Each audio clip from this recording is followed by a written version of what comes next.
Welcome to day 4 of Hamilton Tiger Cats training camp, everyone, where my sunburn gets worse and the football gets better.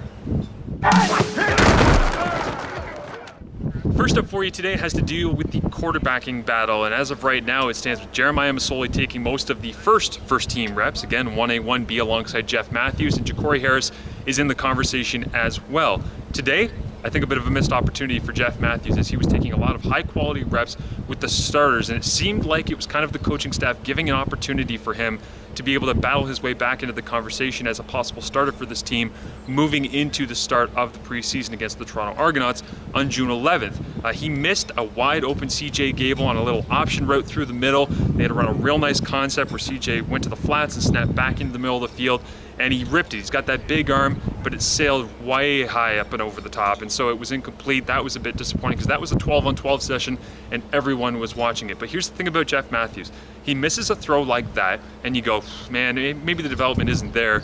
He comes back later on in 12-on-12. He throws an 18-yard dig route to Matt Coates. It's an absolute laser directly in the middle of his chest, right to his hands. And that's when you know why these coaches have fallen in love with him ever since he was out at Cornell with Luke Tasker.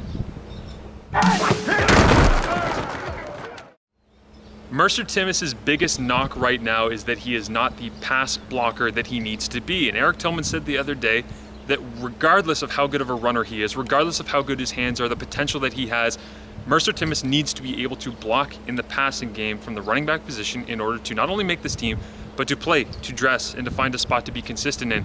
Today, he made running backs coach Corey Grant very happy. He stepped up and absolutely popped a linebacker in the chest. In one of the final 12-on-12 sessions, it really was kind of a defining moment of the practice. CJ Gable walked over, kind of gave him a handshake and said, good on you, young fella, for figuring out how to step up and make that big block for this team. It'll be interesting to see how his development continues, but as of right now, he's taken a massive leap, and if you hear from Coach Ken Austin, you can hear in his voice that he really likes what he sees in Mercer Timmis. He's been challenged, and you know, we feel like you know, Mercer can be as physical as he needs to be to play at this level. He just has to get used to the level of competition up here and the physicality of it. But he certainly hasn't shown any tendency at all not to be aggressive and to play the game at a high level. Last one for you today in three-point conversion. When I look at the kicking battle right now, I see Brett Maher going up against Cody Mandel. Mandel has a monstrous leg. He is a fun guy. He's outgoing. He's a little bit different. He's kind of that Simone Lawrence outgoing personality. To find out more about Cody Mandel, here he is in my interview from earlier today, which you can also hear on Marsh and Milton 4 to 7, Monday to Friday. Being at Alabama and finding your way to the Tiger Cats is a really unique spot to be in. Did you ever think you'd be in the CFL? No, I never thought that. Coming out of college, I thought I was going to come in and at least truly compete for a job, and it didn't happen like I wanted to with the Cowboys. And I had workouts throughout the first year. I was the first season that I was out. Nobody signed me. We had talked about going to Canada because Richie Leone is one of my best friends, and we had many conversations about, you know, why don't you try this? Why don't you try that? Me and my agent just decided just to wait it out. Well, nothing happened, and then I got signed in January by the Packers of 2015, and so I was there until 2 days before the preseason game and got cut. So just kind of shortchange opportunity. Coming up here, I just needed an opportunity to compete and truly have a chance and be able to help the team succeed and win. And I think I can do that with all three abilities. But I think the competition that Brett is giving is, incredible. Honestly, whoever wins this job, if the other's on practice squad, that's competition every week.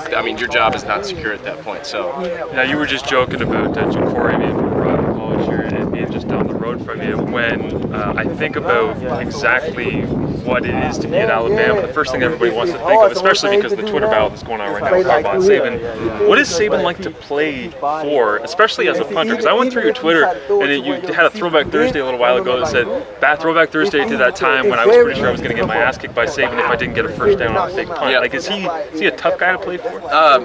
He's all about doing your job. Him and Coach Belichick are best friends. Him and Belichick get along along really well, and they believe in the same principles, which is do your job and do it well. And I mean, that play was actually kind of a fluke. I caught the snap, it was in my hands, I took a step and it just slipped out of my right hand. I picked it up, there were a bunch of guys around, so I picked it up, stiff arm one guy and just took off, and it was 4th and 18 and I got 19 yards, and I mean I went out of bounds stretching the ball. Is that the only time Cody Mandel is stiff armed? Yeah, oh yeah. Yeah, in high school I had a run for 24 yards after they blocked a 54-yard field goal, and then I kicked a 32-yarder right after that. So that's a good mixture as well. Yeah. How would a Saban compare to an Austin? Your first experience in a training camp with him. I know you're only a couple of days in, but you know Saban is regimented. He is very serious all the time. It seems from the outside looking in. Austin kind of likes to let the guys have their fun and be a little bit creative. Saban's so by the book. It's character, and that's all he preaches. And it's all about the process and the process and the process. And we have team meetings every day. Here, it's complete opposite. Coaches, you know, the process is still there, but it's, you know, we're not going to have many team meetings because I don't need to talk to you. You need to be talking to your position coaches. So for our competition, I mean, it just kind of, it makes it even more competitive when we get out here, because the only time that we see the head coach is at practice. So coming out here with a good attitude, a positive attitude. Coach Austin's awesome. Yeah. I mean, I like him. He's a great guy. I'm thankful for this opportunity and just the opportunity to be able to come and compete for a starting job. Justin Medlock was one of the, I mean, he is the best field goal kicker statistically ever in the CFL, and that is something big to live up to. But every day I'm coming out here and I'm trying to be Cody Mandel. Yeah. I'm trying to kick Cody Mandel footballs, and I'm not going to worry about anything else besides hitting my football, because if I come out here and do anything else, I'm shortchanging myself. It is Cody Mandel of the Hamilton Tiger Cats joining us here on Marsh and Milton. When I look at the way that you've adapted, just since I saw you know in the mini camps throughout the beginning of training camp, the big leg is always going to be there, but do you feel like you're getting used to the width of the field and sometimes going field instead of boundary with your punting, or is there just an evolution that's going on? I mean, in college I was directional. Yeah. We were a directional scheme, and coach would get mad if it was inside the numbers, meaning towards the middle of the field. So everything had to be outside. This field is a lot wider, and angles are different. But I mean, punting is the same. You catch the ball, you walk down your line, you have a good drop, a good follow through, and the rest just happens. Right. Kicking field goals is something I haven't done since high school, live with a team. So that I've really been trying to focus on field goals majority. I know I can punt, and I've punted, I mean, 15,000, 20,000 footballs. So I have no doubt every time I walk up that I'm confident. Field goals, I work every single day at. I'm drilling myself, and I'm getting with Luke, I'm getting with Toos, I'm getting with Polaris, and I mean we're all just trying to work at it, because I mean I think honestly field goal kicking, it's going to come down to who has the better relationship and who feels each other out better. I saw you catching a bunch of balls there off the side, off the jugs machine. Caught a couple of people's eyes because they're not used to a punter doing that. Is that something that you did when you were at Bama? Yeah. Jugs is huge. My freshman and sophomore year, I had good hands. I've always had good hands, but when you get on a jugs machine, you can just, I mean, he can aim that ball wherever. I can walk 3 steps over and jump over and catch the ball, and you still have to stay on your line and put that ball right where you want it. And I mean, for punting, it's all about putting it in that slot and locking it in. And the jugs machine really helps you do that as far as just getting the small aspects done. I don't have to burn Aaron out on the snaps. So if I can get 100 jugs shot at me after practice every day, I'll take it. Yeah, it's definitely a different work ethic. It's something that you would expect from a guy from Alabama. Being from Alabama as well, the tornadoes that ripped through Tuscaloosa, you were there for that. That experience, I can't imagine, because I know how the Alabama football community responded, but it is one of the more unique situations, I'm sure, in your life thus far. Yeah, definitely. I had never seen a tornado before, and it was a completely weird situation that had happened. In fact, 7 days before that, we had a tornado that just missed campus, and this one just, I mean, it hit the ground, and I mean, I was from here to the other side of the field away from it. It felt like, but really it was 1.5 miles away. But it looked like it was right there. It's one of the most life-changing situations. Having a friend, my snapper, get picked up and thrown out of his house and losing his girlfriend, who was also one of, you know, a great friend of everybody else on the football team, because she was just such a nice girl. I mean, it tells you how precious life is, and the opportunities that you're given, you can't take them for granted. So I mean, every morning I wake up, I thank God before I do anything else.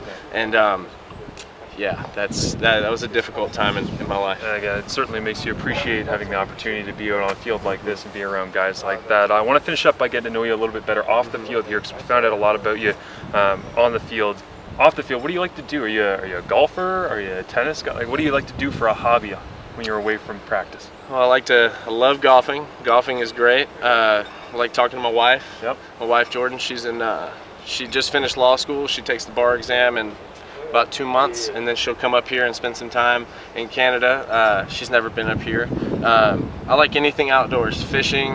When I'm in Texas, majority of the time it's riding horses, working cattle, like fixing fences on the ranch. Do you have a ranch with your family, or is it? Yeah. So we have 13 head of cattle out there. We want to have 40 by the end of this coming year. So year and a half. Yeah, 4 horses, 2 jackasses. Nice. 2 donkeys. Let me clarify for you guys. It's all good. He is Cody Mandel. He is battling for the kicking position here with the Hamilton Tiger Cats. Appreciate the time in. Very interesting story, and wish you the very best moving forward. Thank you. I appreciate it. That's it for 3-point conversion today, everyone. That is day 4 in the books. It's crazy how fast this training camp process goes on. Now, you can check out Everyday Ticats at noon with Jim Taddy, as he is on TSN 1150 Hamilton. For TSN 1150 Hamilton, I'm Marshall Ferguson.